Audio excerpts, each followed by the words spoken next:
I was taught if you go to school and get good grades, you're going to be successful. They told me that people who got the A's were going to be the bosses, and the kids that got the C's and the D's are going to work for the kids who got the A's. So I did that. I got straight A's. I became a nationally ranked tennis player. By the time I was 14, I was 40th in the country. I even graduated from an Ivy League school with honors. After graduating from Princeton University, I moved to New York City.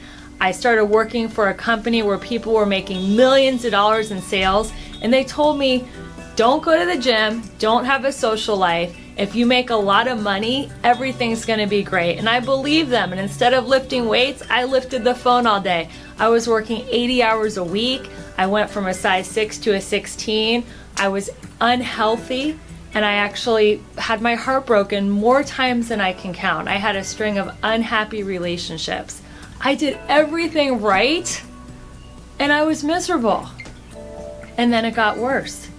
Fast forward to 20 years later, I'm in another relationship. This time it's a marriage with an emotionally unavailable man.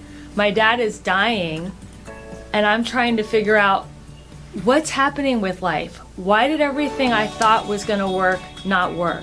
Why am I 45 with another failed romance, no family, no kids, a job I hate, and what can I do about it? My dad's dying. There's nothing I can do about that. My marriage is failing. I tried everything I could to save it, but I just couldn't. No therapist could save it. So I said, you know what? I can't help those two things are happening, but what I can do is I can look at my life and I can try to get it in balance. And I remember visiting my dad at the nursing home, and I said, Dad, I'm so excited. I finally figured out success for me. And I said, Dad, success is the amount of joy you feel on a daily basis. And he said, that's one definition of success.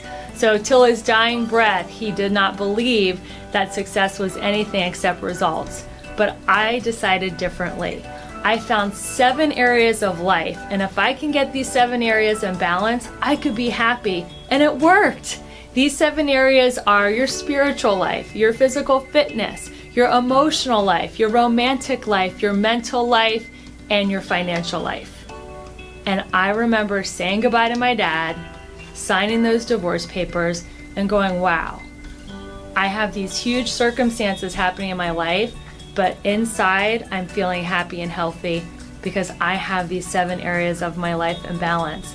And I want to teach you to be happy no matter what. We can't control the circumstances and conditions of life. Marriages are going to fail. People are going to die on us. But you can have balance, and you can have a level 10 in all these 7 areas. And I can't wait to teach you how.